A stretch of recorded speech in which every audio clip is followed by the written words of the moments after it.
રામ. એ mummy ફરાળમાં શું બનાવું? ફરાળમાં ને આમ તો છે ને થોડીક સૂકી ભાજી કરી નાખ ને. હા, અને તેલ મૂકતી હોય તો વેફર તળી નાખજે ભેગા ભેગી. હા બસ એટલું તો. અને આ હાચું જો તેલ ભેગું મૂકી કરશે ને તો દાણા કરી નાખજે ને, સાઈડમાં ખાવા થાય ભેગા હોય ને. બીજું કઈ? બીજું તો છે ને રાજીગ્રાન શીરો તાર પપ્પાને થોડોક ભાવે ઈ કરી નાખજે ને. હા, અને સૂકી ભાજી કઈ જ છે ને તો ભેગી ઓલી રાજીગ્રાન પૂરી કરી નાખજે. ભેગી હોય તો થોડાક ધરાઈ જાય એમ. હા બસ આટલું ખાઈ તો ઘણું. બાકી જો તાર પપ્પાએ 1 કિલો એક કેળા મંગાવ્યા છે, 2 કિલો ચીકુ મંગાવ્યા છે, 1 કિલો સફરજન મંગાવ્યા છે, એટલે ઈ તો કઈ વાંધો નથી. હા, ને બીજું તો હું, હા જો કાનિયો રિયોસમાં દીકરો બિસાડો કોક દીક વરસના એટલે દીએ રહેતો, એની પેટીસ બહુ જ ભાવે. તે સાઈડમાં થોડી પેટીસ કરી નાખજે ને. હા બસ આટલું તો ઘણું. નહીં ધરાઈ જાય એટલા બધું થોડુંક ખાવું નહીં બધે ધરાઈ જાય.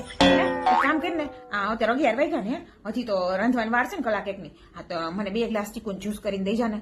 દૂધ થોડુંક એમાં છે ને વધારે નાખજે, થોડી શક્તિ દે.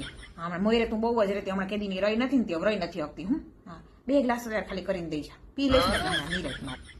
આમ તો રહ્યા હોય ને કઈ ખાવાનું જ ના હોય, ઉપવાસ જ કરવાનો હોય. આપણે રહી ના હાગીએ ને થોડું ખાઈ લઈએ.